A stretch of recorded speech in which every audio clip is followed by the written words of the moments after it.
Was I wrong about the Devastator?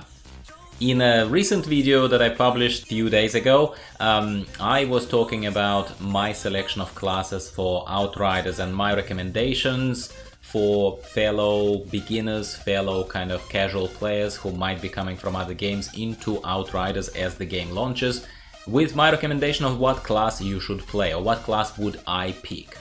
So I was fairly harsh on Trickster and on Devastator as the close range classes. So was I wrong?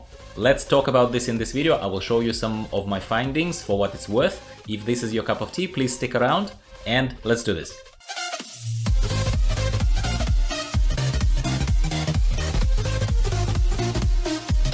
Hello everyone, welcome back to the channel. I'm your friend Gyro, I'm your host here. I normally cover World of Warcraft, but diversifying into Outriders right now because I'm really, truly, very pleasantly excited about the game right now. And it's coming out on the 1st of April, on the 2nd of April in Australia where I am. That's why I said 2nd of April in some of my videos and people were correcting me. That's fine, guys. Intro has told you what this is about. I kind of underestimated, I think, the value and the power of Devastator and Trickster. In this video we're talking only about my further findings on Devastator.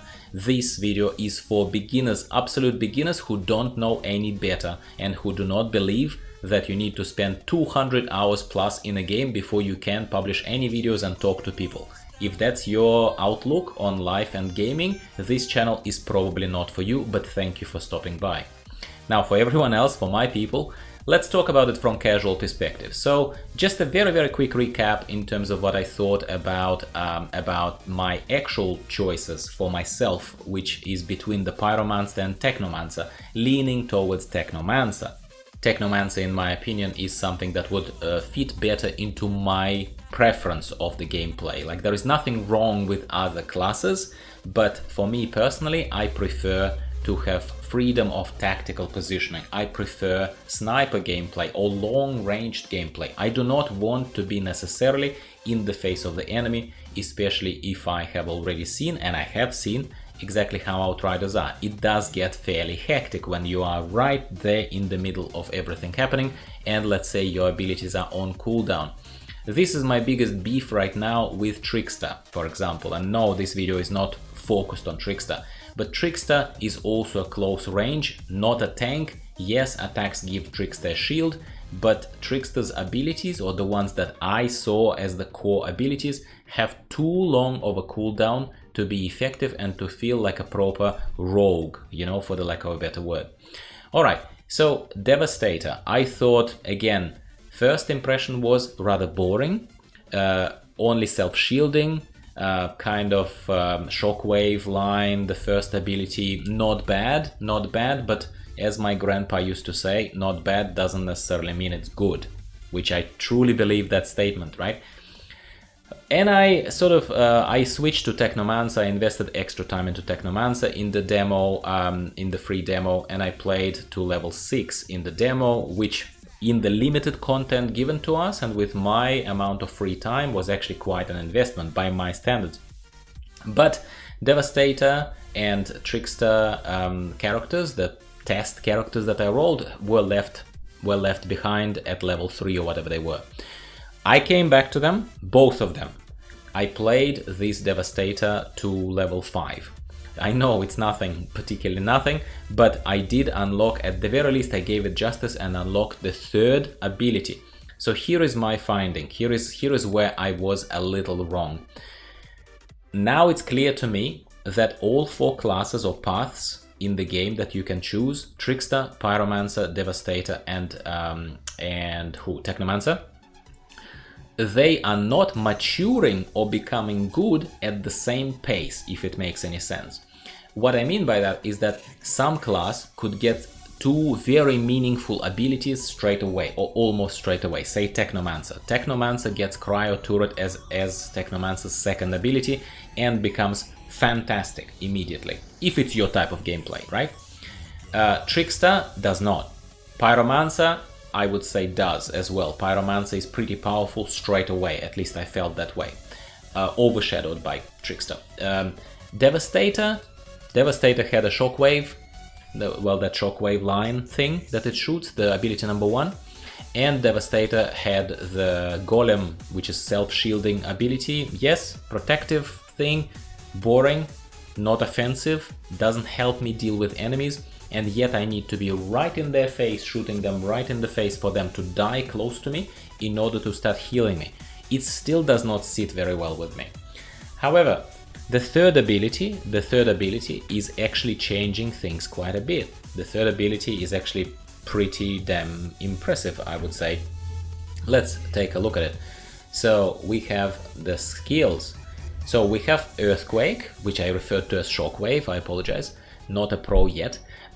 So Earthquake is okay, it's alright. 14-second interrupt and damage dealing ability in a line in front of you is good, it's good. Golem protection is good, but 26 seconds is quite a long cooldown for only 8 seconds of protection time, which is not much, and it's also not fun to use. And I think in these games it's critical to have fun stuff to use. Now, here's where fun begins, and that's where I have been wrong. I admit I was wrong, because I should have at least given myself time until level 5, as I did with Technomancer and Pyromancer before recording previous video. I'm sorry about that. Gravity Leap. Gravity Leap is what it all is about.